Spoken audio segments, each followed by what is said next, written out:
Hi guys, this is Savannah Sweets, and today in this video, I'm going to show you how to make Spider-Man cake pops. So, let's get started and I'll show you what you need. I'm going to be using a stand mixer, so I have my bowl right here. You're going to need a fully baked cake. You're going to need some white almond bark or candy melts. And today I'm trying out this food marker to see how I like it. You're going to need some red candy melts, some cake pop sticks, and of course cake icing. So right now I'm just gonna start slicing up my cake and putting it into my bowl. As you can see, I've used a large sheet pan to bake my cake. That's just because it bakes a lot quicker and cools a lot quicker, and also I find it makes my cakes moister when I do that, so I don't have to use quite as much icing. It makes the consistency of the cake pops a lot easier to work with. So if you've baked your cake in just a regular 9x13 pan, you may need to adjust how much icing you put in according to how dry your cake is.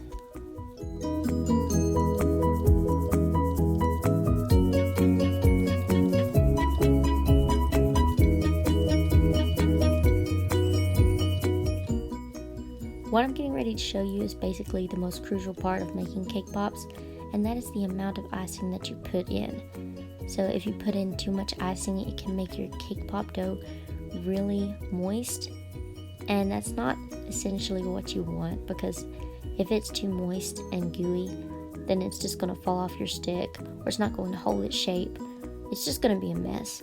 So I usually start out putting in about a teaspoon of icing and just seeing how it goes from there, because most people put in a big spoonful like this and then it ends up being too moist.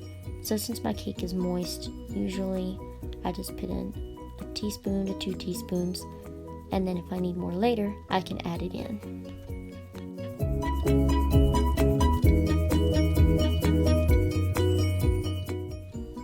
So right here, I'm just going to grab my paddle attachment and put it on my stand mixer, and we're going to get mixing. This is a pretty crucial part of the process as well, because you have to really keep an eye on what your cake crumbles and your icing looks like as you mix it in this mixer. So you want to watch for it to kind of start separating itself.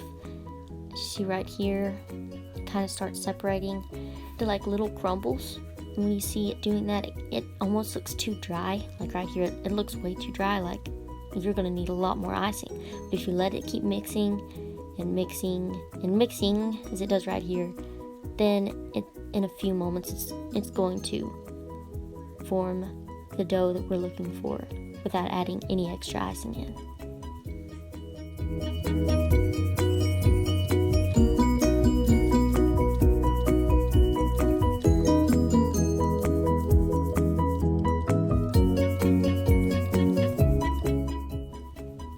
So right here you can see how it's formed this ball of dough in the mixer. I'm going to show you what it looks like right here. It basically has the same consistency as Play-Doh. You can mash it back and forth in your hands. It holds its shape without falling apart or crumbling everywhere, and that's exactly what you want, to be able to shape and make cake pops. This is the most important tool that I forgot to show you earlier. It just makes life a lot simpler and helps me keep the shape of my cake pops uniform. That way each one is the same and I don't have different random sizes when I roll them out. So I'm just going to scoop this out into my hand and start rolling it back and forth into a ball. So you're going to start out with just a ball shape like you see right here. Just keep rolling it back and forth in your hands until you don't see any more cracks and it's pretty smooth all around. Then I'm going to take it between my hands, as you see right here, and form it into like an egg shape. Just roll it back and forth until you get it into the shape that you like. This is going to be Spider-Man's head.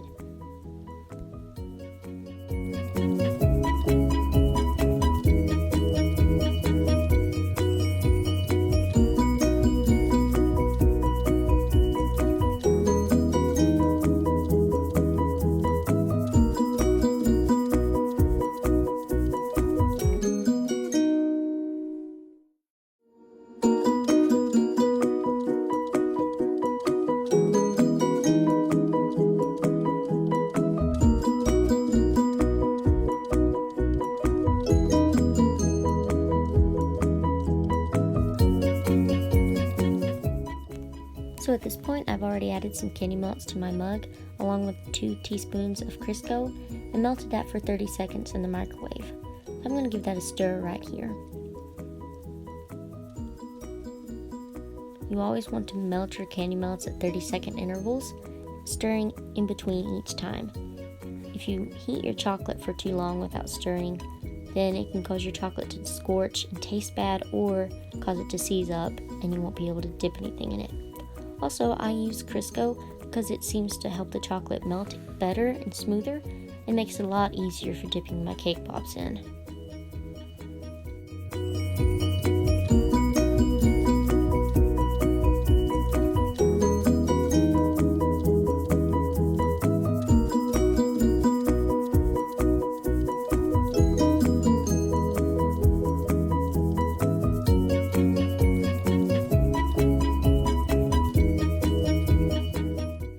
So after I added some more candy melts along with my Crisco, I've melted it for another 30 seconds in the microwave. And right here you can see it's pretty uneven, and there's a lot of pieces of chocolate and Crisco that still aren't melted. I'm just going to give that a little bit more time, add a few more pieces of my candy melts, and stir that in and allow it to melt.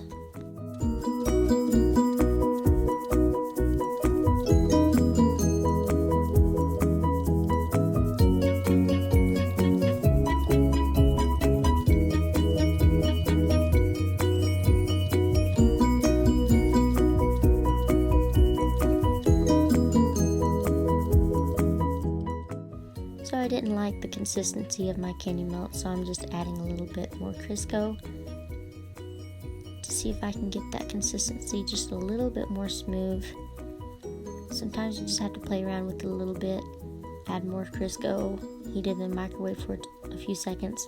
Most of the time I will let it sit for about 5 minutes just in the mug and come back and stir it later, and most of the time those pieces will have melted and it looks a lot smoother. So just play around with it a little bit until you get the consistency that you like.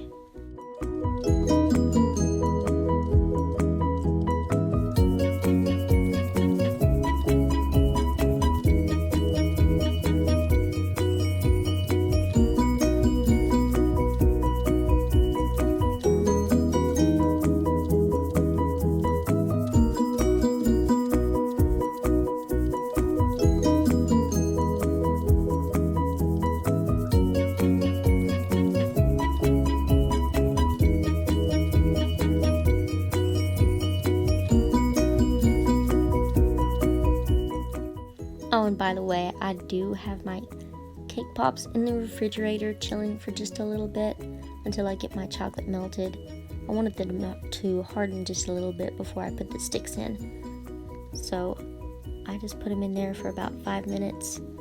I'm taking them out. You don't want them to get too cold, or else it will cause the warm chocolate to crack when you put the stick in. So 5, 10, 15 minutes is usually the max that you want to keep them in there.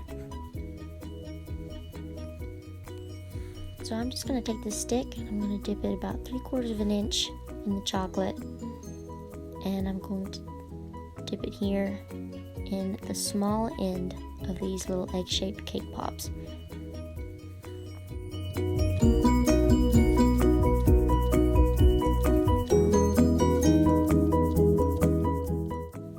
So you also don't want to stick the cake pop stick too far inside the cake pop to where it pops out the other side.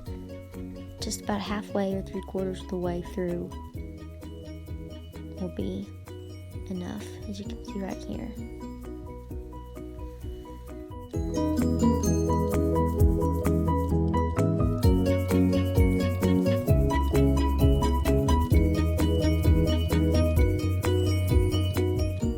So now that I have all of my sticks and my cake pops and the chocolate is fully hardened, I'm just going to stir on my candy melt to make sure that it's smooth and ready to start dipping. I'm going to take it and dip it all the way in until it covers the entire cake pop, and bring it right out and instantly start tapping off that excess chocolate.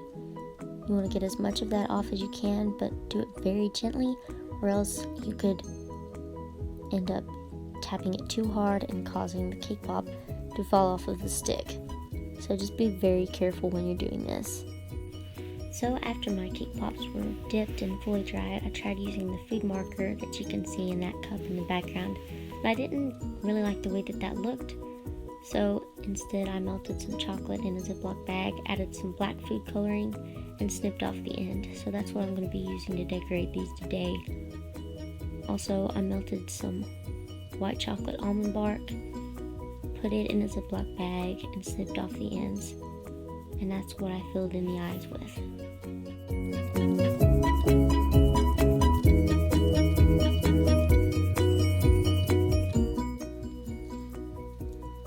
I just drew the line down through his face right here to make the web. I had a picture to go by, so it helped me out a lot in creating that web look on his face. So I would definitely suggest to go by a picture when decorating these Spider-Man cake pops.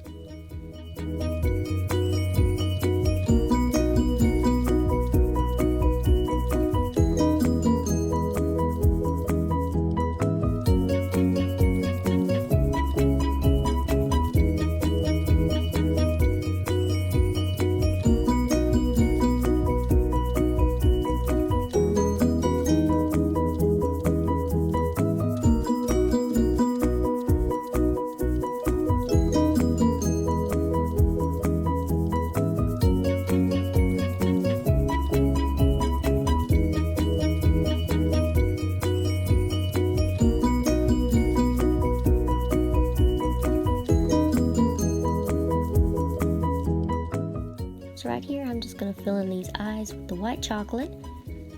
Also, along with these cake pops, I made some chocolate cake pops and dipped them in the red candy melt so that it would go with the same theme. So you'll see those in just a moment.